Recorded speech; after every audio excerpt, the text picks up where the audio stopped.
We are here on a nice country walk with a mic strapped to a stick. Today we are talking, it's just me and Andrew on this one, talking about strength training, why we need it, why a lot of people, particularly women, find it really frightening.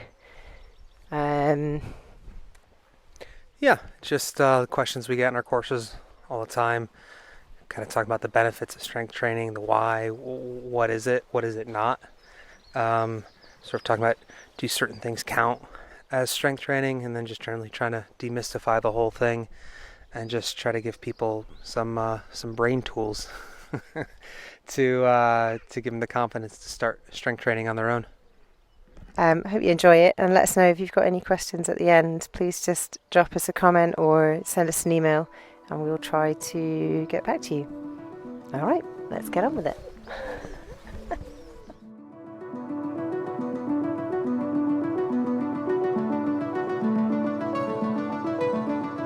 How to stand on shifting sand. How to bend but stay intact. This will be a series of shortish podcasts of me, Gill, talking to Andrew Me? about questions that come up a lot when we're teaching or when we're running our courses. The first one, big one, is about strength training. Yeah. What is strength training? What is strength training? Why do we need it?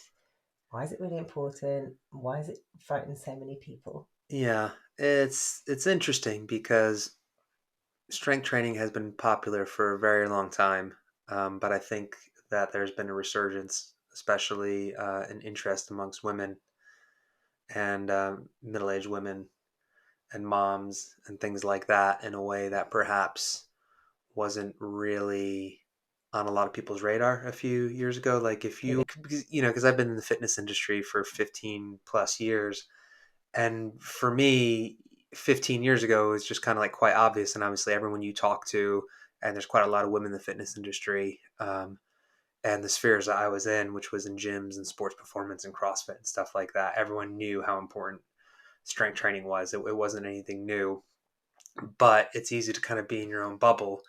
And when I left that bubble, I was very surprised that actually a lot of people hadn't internalized the benefits of strength training, and I kind of realized that a lot of the old stereotypes about the pink dumbbells or only doing yoga or not want to do strength training because you're afraid it might make you too muscular or only doing yoga because yoga is coded as more of like a feminine form of exercise. I was surprised at how prevalent all that still was. I'll say that as somebody outside of that Yeah, fitness bubble.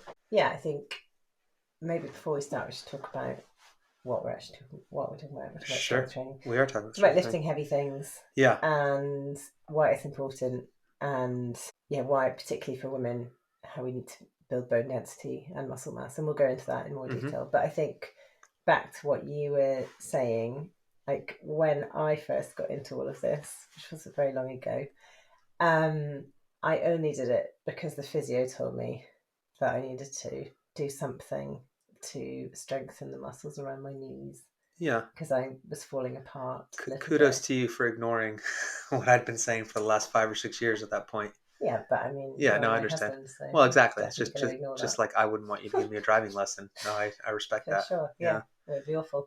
No, I mean, I maybe internalized it on some level, so you can have that if you want. Yeah. Um, it's just nothing more annoying than being told that you have to do something by your spouse. I was gonna say I never told you I told you so, but obviously I'm doing it on air right Yeah, now. yeah. So Anyway, I think I came into all of this because I'd had kids, and all things move around after you've had kids. Your yeah, body's just kind of not what it was. But also, I've always had knee problems, and I've used to love running, and I used to get knee problems, and then just be one of those people that would sort of run through the knee yeah, problems, which is classic. really, I think if you kind of come to running easily, you're like, oh, it's fine, it'll be all right in a couple of days. But as you get older, that's not ideal. Yeah, And so then I did running and I did yoga, and that was fine. But ultimately, if you want to get stronger and build a sort of more resilient body so you can kind of keep joining in on whatever life has to throw at you, you do need to get into some form of strength training. And I think this feels like a good segue into the barriers. Yeah.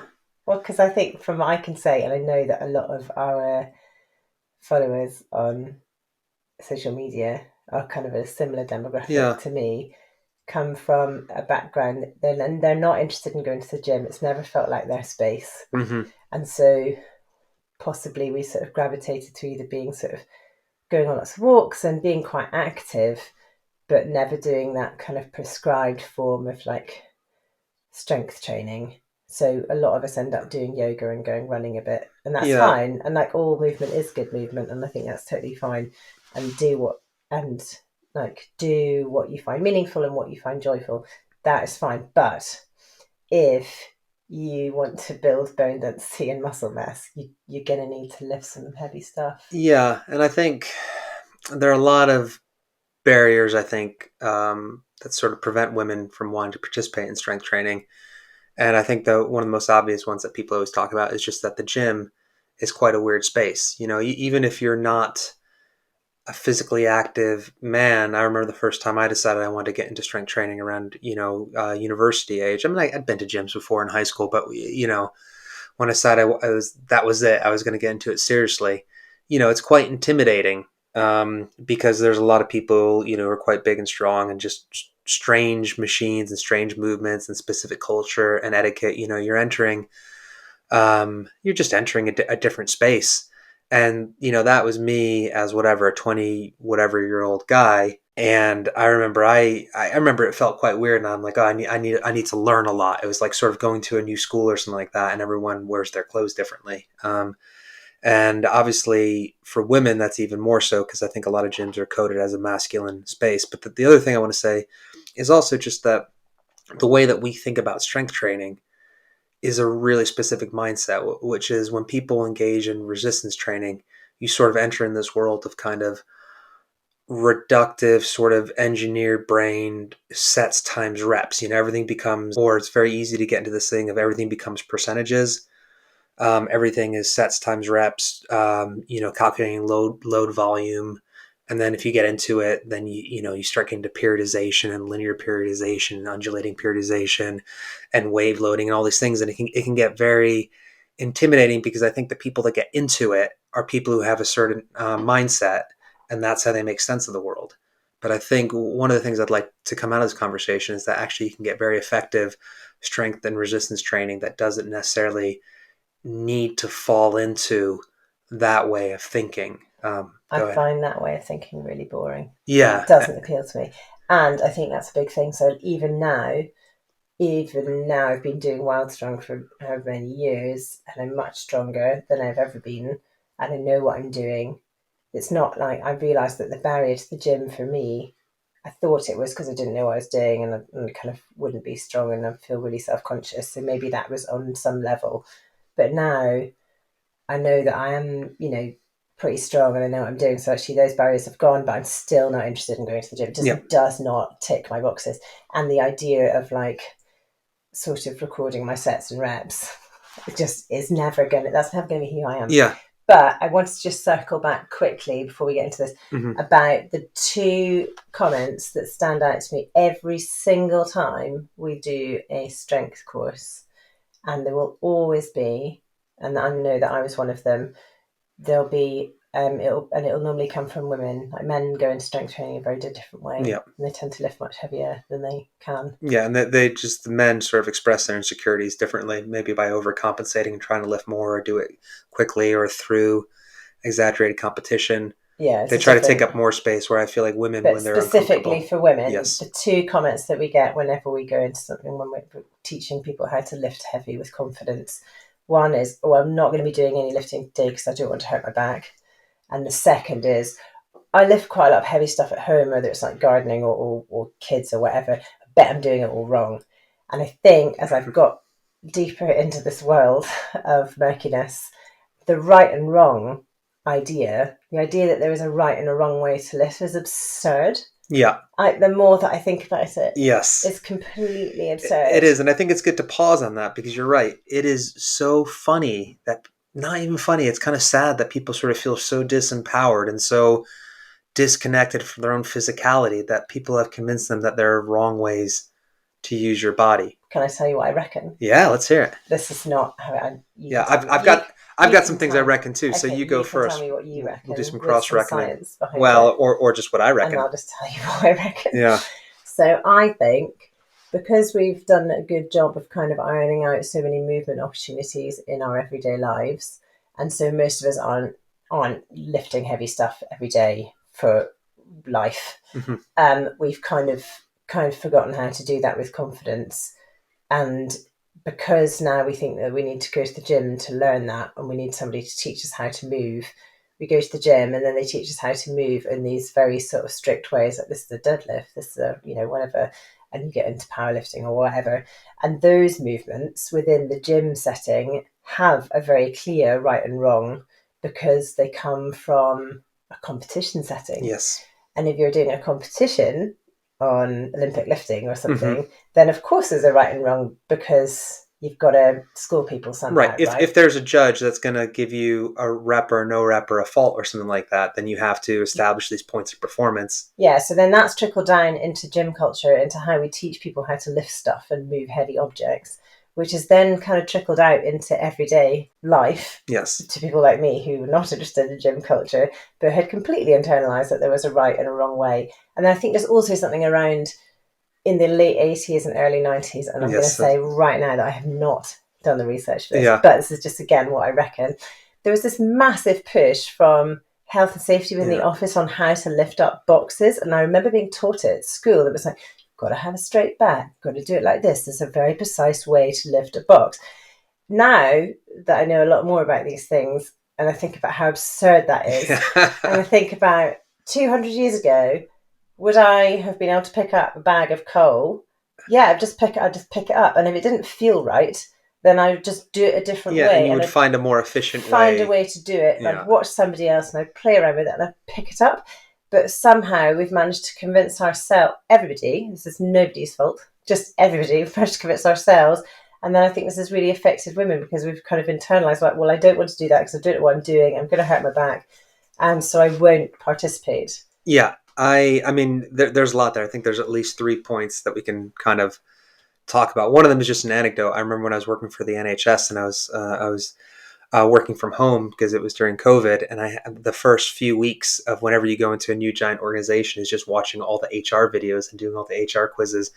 And I spent about a day watching videos on how I was and wasn't allowed to lift a box or move a printer and things like that.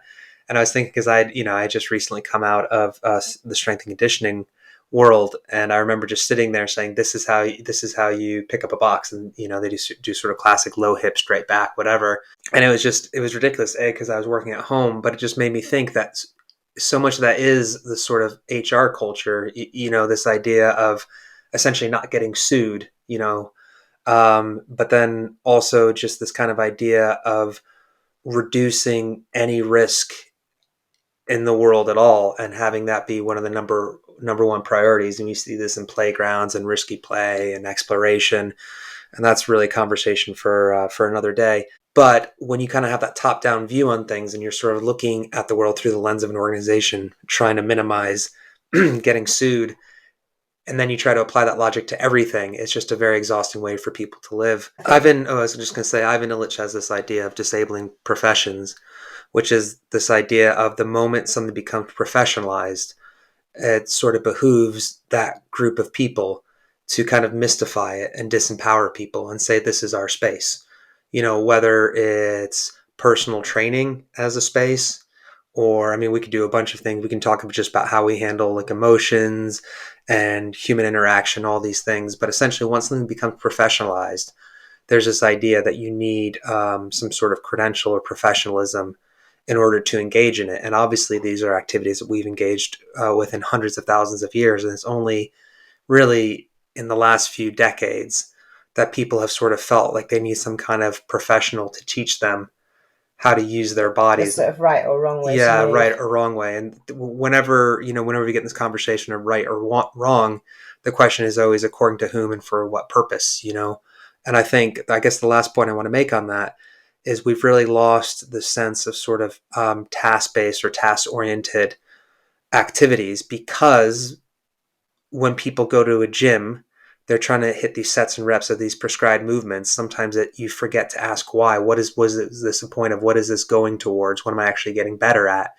And it's very easy to lose the forest through the trees by just focusing on the spreadsheet and sort of ignoring what the other benefits are. And I think that's also true when we talk about points of performance. People will lose sight. They'll think, well, this is how they do it in this sport or this competitive exercise setting or whatever.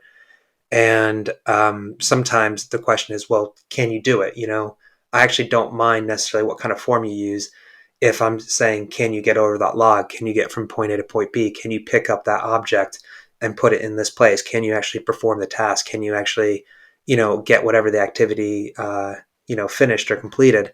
And I think that's kind of a more useful lens sometimes for when we think about training and physical activity. I think also it's a good place to start as well, because if you start people on that, you can kind of smash through a lot of confidence barriers. And then, sure, if you then want to go and lift up much heavier things, then you can kind of get into like, oh, well, maybe you can try like this or try like that. And you can sort of look at what would work best for you and give them a bit more confidence around lifting really heavy things. But the people that we're working with are Yes. not athletes. Well, this is a very big point. Again, this idea of sportification or turning everything to a sport, the most extreme version of something. Katie Bowman always says that in some ways we're the most overtrained and undertrained population at this in the world. And sometimes in the same person, you can have people who, because they cycle 100 miles a week and don't do anything else, they might have incredibly strong quadricep muscles, but very low bone density. Or you might have people who are, for example, are power lifters who've trained themselves to bench, squat, deadlift these incredible weights, but then they get out of breath if they walk upstairs or they can't do a pull up.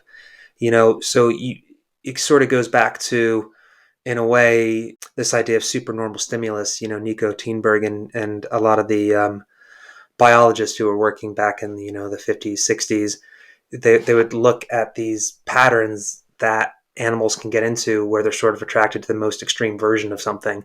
And we've sort of done this to ourselves, where because we're not getting the sort of healthy, nutritious movement and stimulation throughout our days, and we might get through if we had societies and lives that had physical activity embedded into them, we go for these exaggerated versions of things. And going to the gym, while great, and all movement is good movement, sometimes we forget this is an exaggerated version of things. And actually, this idea of being as strong as a power lifter in some ways is nice, but it's also at the cost of what? When you just focus on 2 or 3 metrics and you decide that is what health is and that's what physical capability is, and you ignore everything else, you're going to have these sort of strange, sort of almost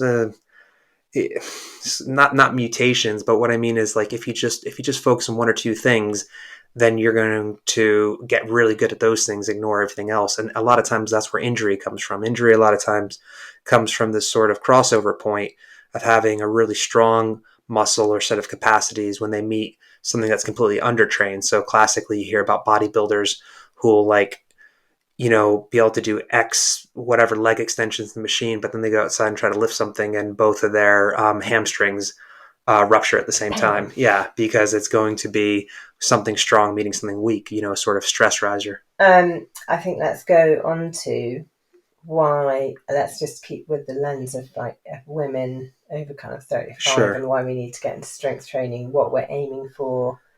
Yeah, let's go into that. I think I became quite aware of it because a lot of our members have either a family history of osteoporosis, Mm-hmm. or they themselves have been diagnosed with osteopenia and have kind of found that they need to do more than what they're doing. And with osteoporosis particularly, and you can jump in with the science at any point, Sure. I'm very much more of a not a details person. Yeah. We know that like resistance training and strength training is a really good way to combat that. Yes. And to reverse osteopenia anyway. Yeah. Is that correct? I'm correct in saying that? Yeah, and I know you're probably going to say this anyway, but obviously the best thing is to prevent it. Obviously, if you can, the most important thing is to be active throughout your life and adult life, and hit those levels of resistance training and challenge that can prevent osteopenia and osteoporosis from sort of maturing. But then obviously, the best time to start something is whatever 20 years ago. The second best time is today. So even if you don't have a history of strength training or resistance training, there's still a whole host of benefits. And I think for a long time, especially in the 70s and 80s and 90s, there was so much emphasis on, cardiovascular health and longevity, which is important. But I think what we're really finding now is that strength training, resistance training is so important, not just for lifespan, but for health span. If you really want to maximize the amount of time that you're independent and can engage in activities and play and run and just participate in life, that really strength training is going to help you do that. And there's just so many benefits. You could pretty much go into Google Scholar and type resistance training with almost any kind of health benefit, and it's going to be there, anywhere from cognition to mood levels to obviously bone density, strength, balance, reaction time, all these things that are so important, especially as we get older and enter middle age. It's cliche to say, but exercise is as close as anything we have as a magic pill, especially if you incorporate some form of resistance training. I just want to say, when we're talking about strength training, there's a lot on social media, particularly around, like getting strength training. Here's a great strength training program. And often it will be with someone in their house and they've got, I'm going to go back to the pink dumbbells. Sure, yeah, let's go back to pink dumbbells. We're not talking about lifting pink dumbbells. I'm pretty sure that they don't do much heavier than 6 kg pink dumbbells. Yeah, maybe they do. I'm going to look that up. I mean, it would be nice if someone did like strongman dumbbells that are really in bright pink. Yeah.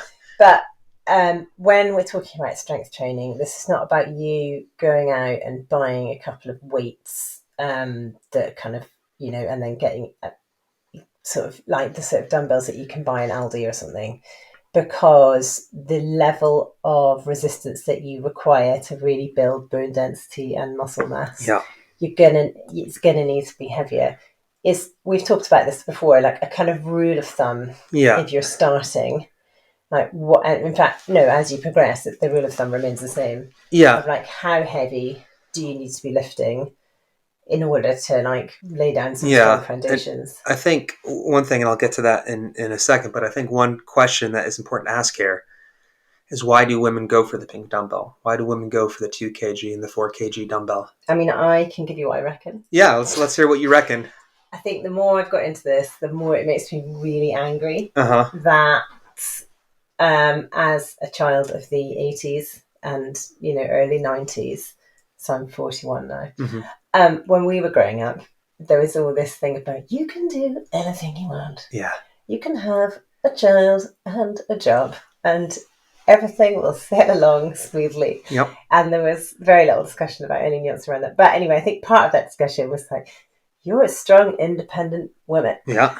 However, like the idea of like lifting really heavy is really terrifying. Yeah. And I don't know why it didn't seem to, for my generation, I feel like this is very generational. I'm sure if I spoke to somebody in their 20s, they'd be like, yeah, of course I need to be lifting heavy and doing yoga and going for a walk.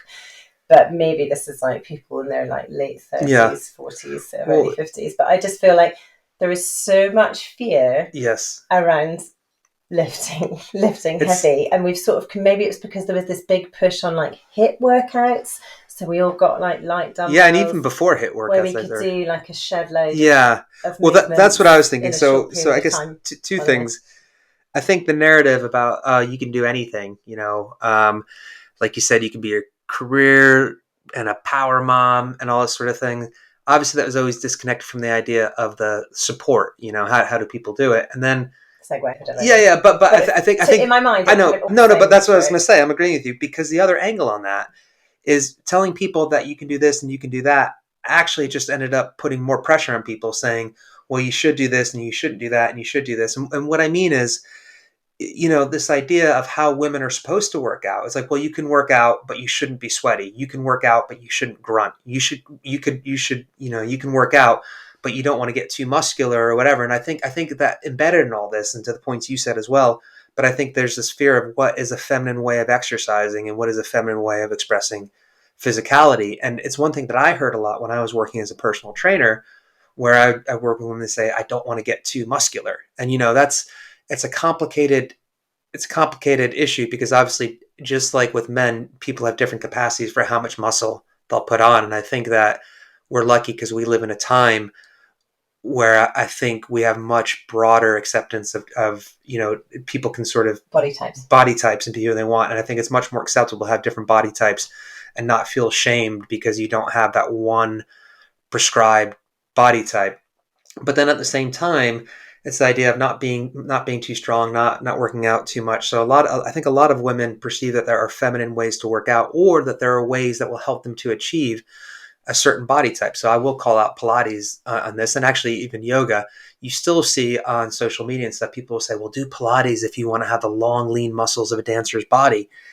And you know what I sort of know what they're saying, but what I mean at the same time, you cannot change the origin and insertion points of someone's muscles. Okay. You cannot change your limb length. You cannot really, for the most part, change how your body carries extra weight, and it's this kind of survivorship bias where people will say, oh, okay, well, I see swimmers have this kind of body type, so if I swim, I'll get that body type. And it's the same kind of logic of saying, well, basketball players are tall, so if I play basketball, it'll make me tall. And I've lived in countries before where I've gotten arguments with people say, yes, basketball makes you taller, which I thought was always interesting. But it's the same thing where people think that if they do, like, Pilates was originally, sort of designed within the dance community, that if I do this kind of exercise that dancers are doing, it'll make me look like a dancer. And then the other side of that is, if I do the kind of movements that men do, if I look at like a male Olympic weightlifter or a bodybuilder, it's going to make me look like that.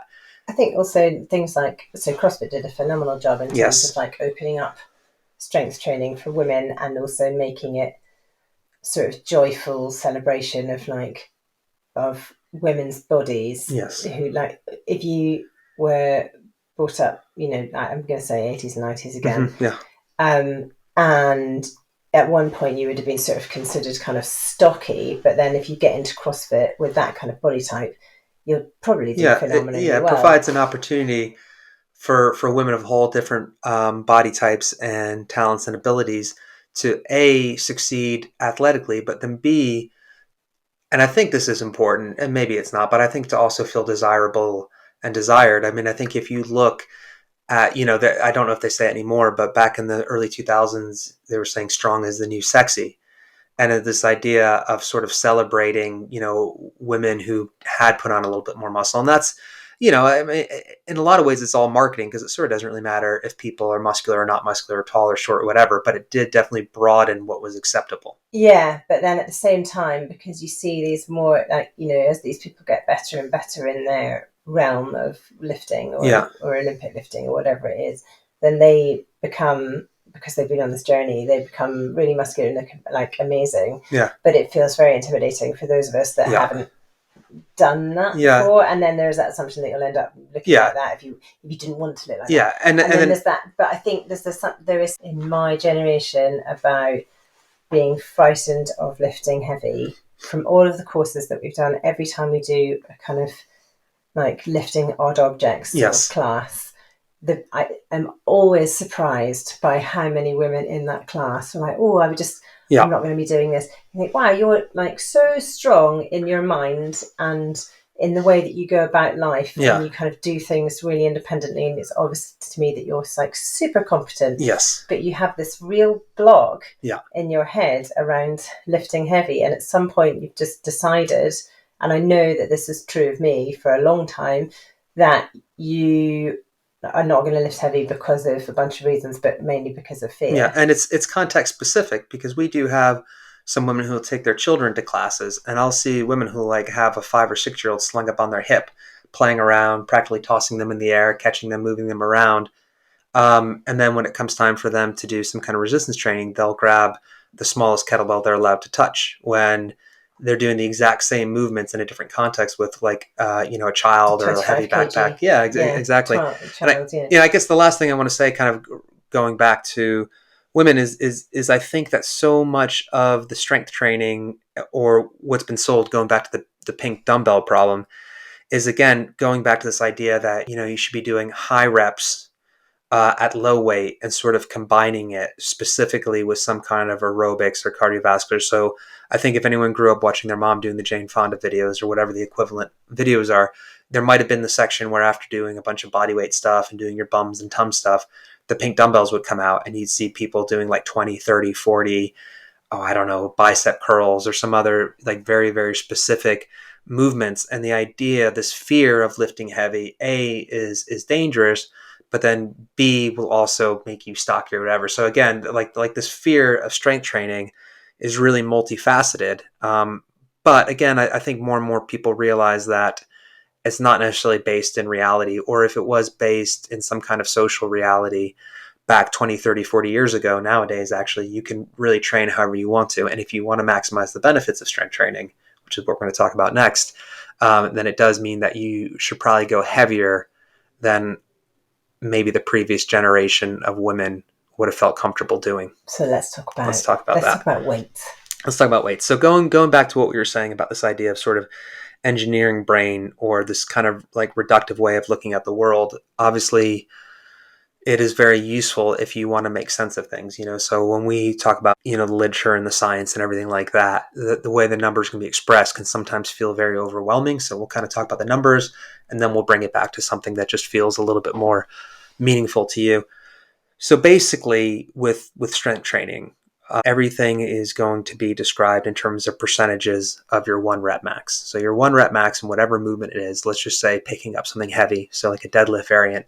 What is the heaviest weight that you can pick up one time with, more or less, control, with the pace and the tempo that you want, but wouldn't be able to do 2 times. So you can lift it up, and that is you spent exactly. a couple of minutes. So I say, I want you to lift this up. Okay, this is if you lift this up, whatever you get a million. You really dig deep and you go ahead and you pull it up and you get it, and you're standing with whatever, that heavy barbell in your hand, that heavy sandbag in your hand, and then you put it back down again. And they say, okay, good job. Now I'll give you $2 million if you do it again. And you try to do it again, you just can't because you work so hard. You hit your 1 rep max, you can't do it again.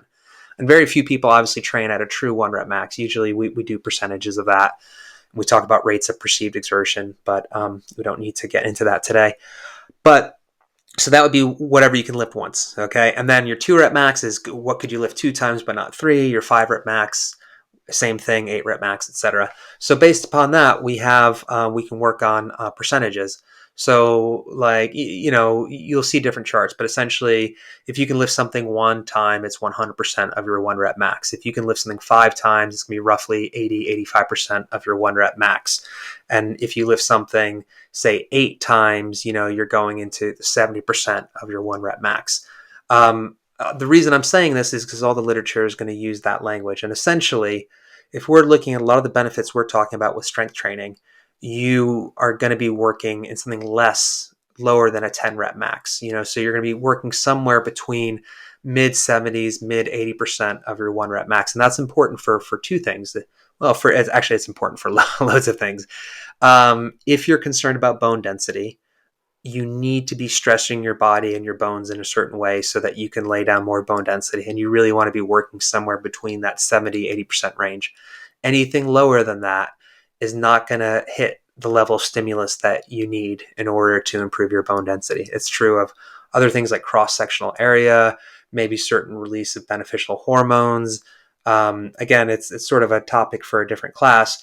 But essentially, you want to be working around in that rep range of around 70 to 85% of your 1 rep max. So sort of working in a rep range somewhere just about 10, or something that you can do just about 10 reps, going up to maybe, working around something you can do 3 to maybe even 1 reps. There are some days where it's beneficial to do a 1 rep max, but that's only after. Like to hit around 6. Yeah, I 6 or 7. I think that what you see is often a lot of programs will sort of gravitate. Strength programs will gravitate around the 5, 6, 7, 8 range, and I think that's pretty good. So first rule of thumb, I would say, is you want to be using weights in whatever movement you're trying to do that you can do 5, 6, 7, 8 times, but probably can't do 12, 13, 14, 15, 20 times. If you're doing 20 reps of something, it's no longer strength training, it's endurance training. or local muscular endurance training, and there might be some benefits there. But a lot of people think that if they hit this 20 rep range, then that's the fat burning zone, or that that's how you lean out. And it's complicated, but just right now, I'm going to say that generally that is probably not true.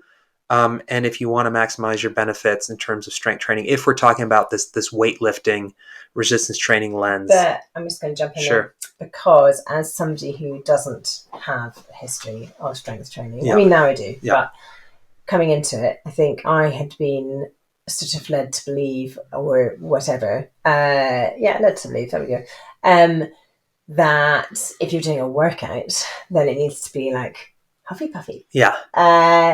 And if it's not huffy puffy, and it doesn't make you feel like really exhausted, get your heart rate up and stuff, then it's not really a workout. Whereas strength days are a very different vibe. And I'm actually, now I know I'm getting a bit older, I love it. I love a strength day. Mainly because I'm different to you in that you can go and do these things on your own. I cannot. And so I love a strength day because I can just go and we'll have a class and I will catch up with people. And Wild Strong classes are always very chatty anyway, but the strength classes are very chatty out of necessity, because you sort of lift an object a few times and then you put it down and then you have a good old chat for a couple of minutes, like at least sort of 90 seconds, while you let your body recover, and then you lift that thing again. And it's sort of it's a totally different vibe. And I think a different kind of high at the end too. Different kind of high, a deeper level of exhaustion, but very joyful actually. There's something really joyful about a group of people just hanging out in the woods lifting heavy rocks. But not in like a sort of crazy sort of chest bump. No, like in a really supportive way. There is, it's one of the things, and I think I told you this when we first started, like, Jill, we got to get, this is early Wild Strong group, and it was back when we still called it Mom Gym. Like, we got to get the people in Mom Gym doing some kind of heavy deadlifts or pickups and working people towards tractor tire flips. Not because of the physiological benefits, which are there, but just because I think most women, the first time they do a tractor tire flip and the first time they realize they can pick up their own body weight, it's sort of magical. Like the first time you do a heavy lifting session with a group of women, they realize how strong they are. Is really amazing, and just the kind of buzz at the end of it. And they manage to switch off the switch in their head that allows them to lift actually much heavier than they thought they were capable of doing.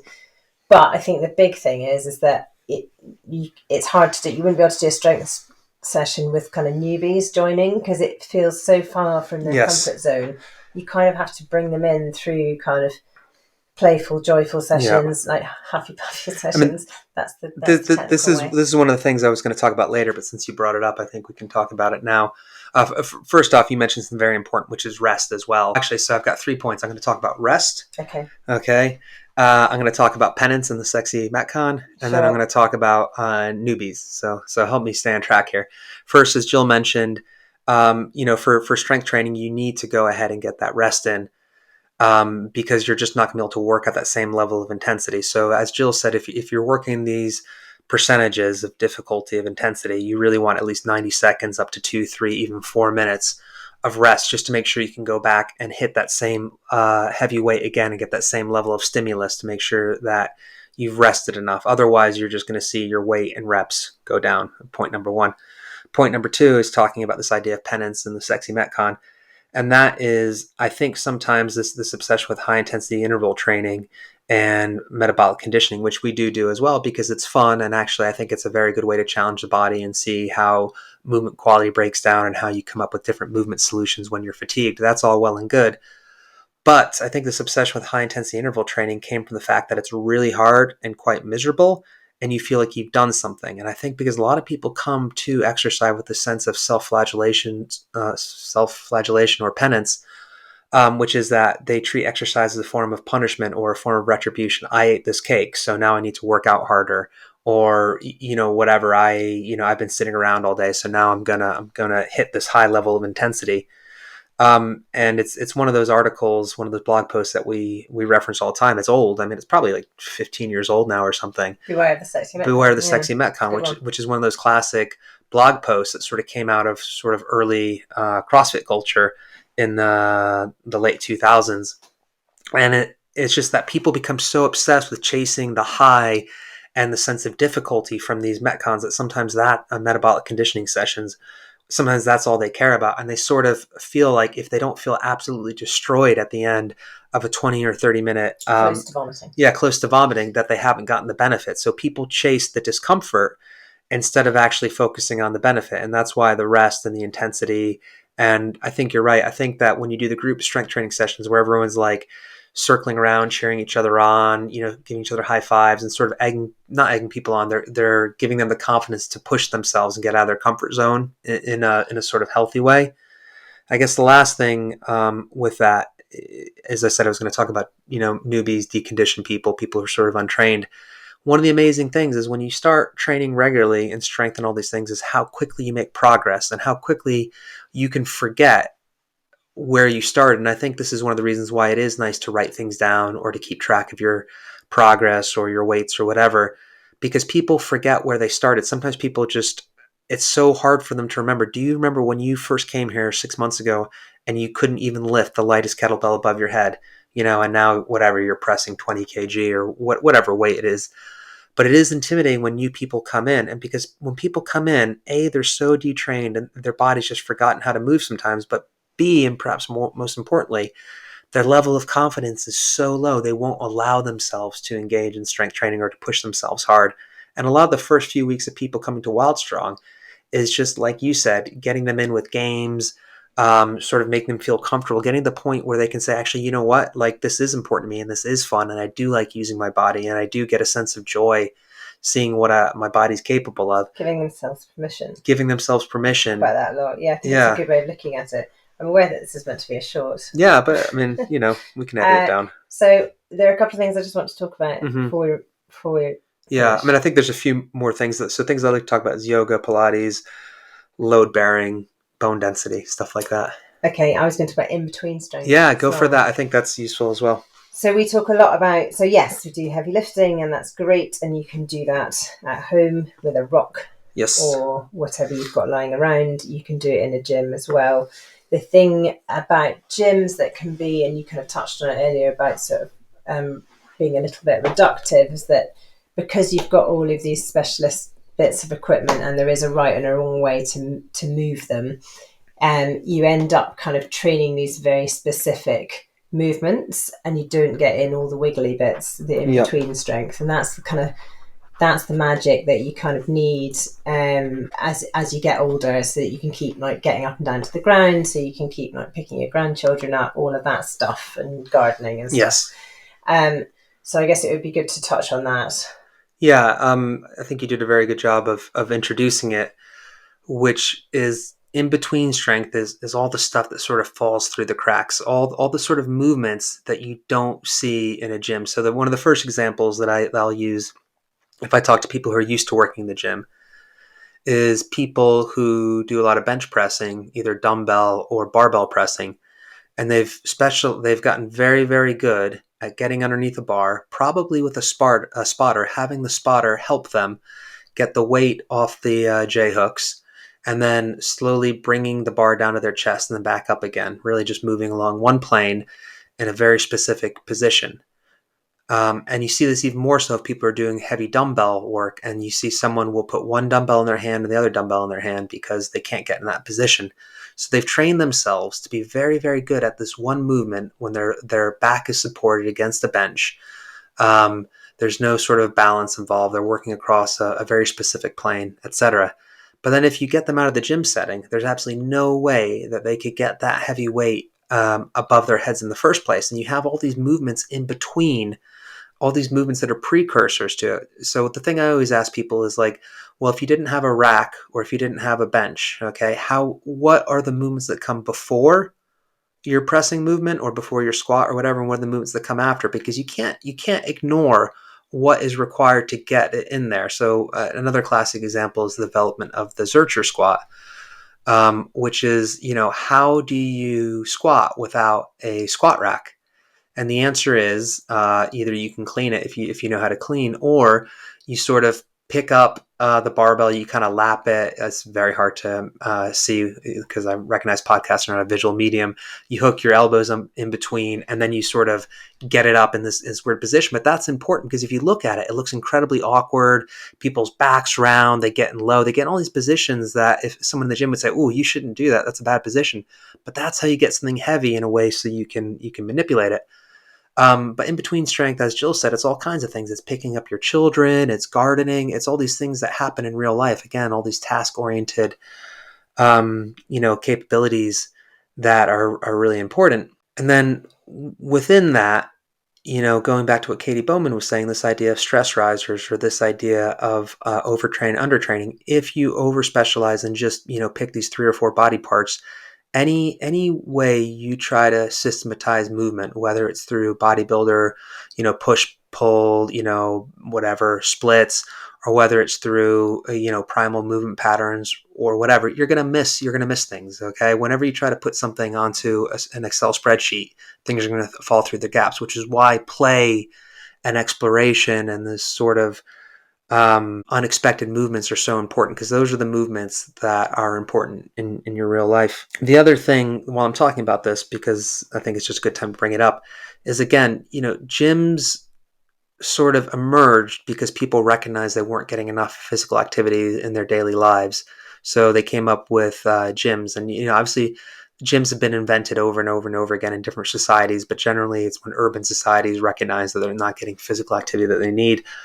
But you have to watch out because there is this danger of putting the cart before the horse. And what I mean is if you're someone who's grown up moving, whether through gymnastics or parkour or running and jumping and playing, or even sometimes you'll hear people talk about this idea of farm strength. People who engage in physical activity their entire lives end up being very, very strong in ways you don't expect. So famously, in American football, you'd always say, well, I want to get football players that are farm strong, not gym strong. And there is this difference. If someone's grown up in the farm throwing hay bales and, whatever, moving plows and machinery and catching pigs and stuff like that, they have this really well knit together sort of cohesive strength that they can adaptive strength and like this kind of dynamic strength that they can display in all these different contexts. They have, I guess what some people might call a form of dexterity, which is to say that they can solve a lot of movement problems and a lot of physical problems because they have this incredibly strong and broad foundation, as opposed to people who just go and get strong through the gym. And often what you find is they can't apply the strength in real life because it's disconnected from any kind of sense of task completion. You're literally just training muscles and you haven't actually trained the tasks they might be associated with. So the reason I'm saying this is you see this all the time where gymnasts or parkour athletes or people who grew up doing physical activity, they can pick up a barbell the first time in their life and they'll pull, a double body weight or more deadlift. And they can do a 1.5, maybe even 2 times body weight squat once being taught how to do it. Very heavy, by the way. That's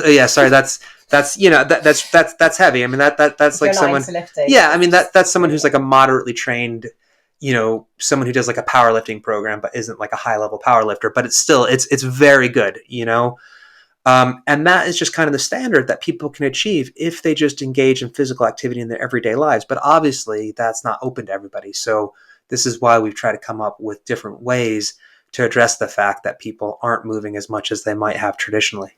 Okay. we're going to go on to my last point. Sure. Which is you've listened to us jibber jabber. Yep. For a while. Mm-hmm. And you think, actually, okay, I'm going to go and start doing some stuff. Where do people start? Well, that's a good question. Where do people start? Where do people start? I think there's some good things. I mean, good things you can do around the house, and you can also find some heavy objects. I think long term, I'm just spitballing here because we haven't discussed this. Yeah. But I think we could do some sort of online sort of strength program that would be quite interesting for people that are interested into like lifting heavy and how they get into it. And maybe it's a thing that we do over a few weeks. That is definitely a half-baked plan that I've just heard. I mean, just to say more half-baked stuff, and this kind of what I was saying before, I think in addition to the lifting, I would also probably like to incorporate some basic jumping and landing and plyometrics. The reason I'm saying that is because I think so many of the benefits of bone density and strength training and everything are also just learning how to use your body. Yeah, I'm going to add crawling into that. Yeah. Well, Just a because good in terms example of is that knits everything together. yeah, Yeah. knits everything together. It's a really good to build in between strength, that kind of crawling and any of those get ups, and you can do those kind of as and when you can find time in your day to get a bit of crawling in, to get a little bit of getting down to the ground and getting back up in a variety of ways. That is a great place to start.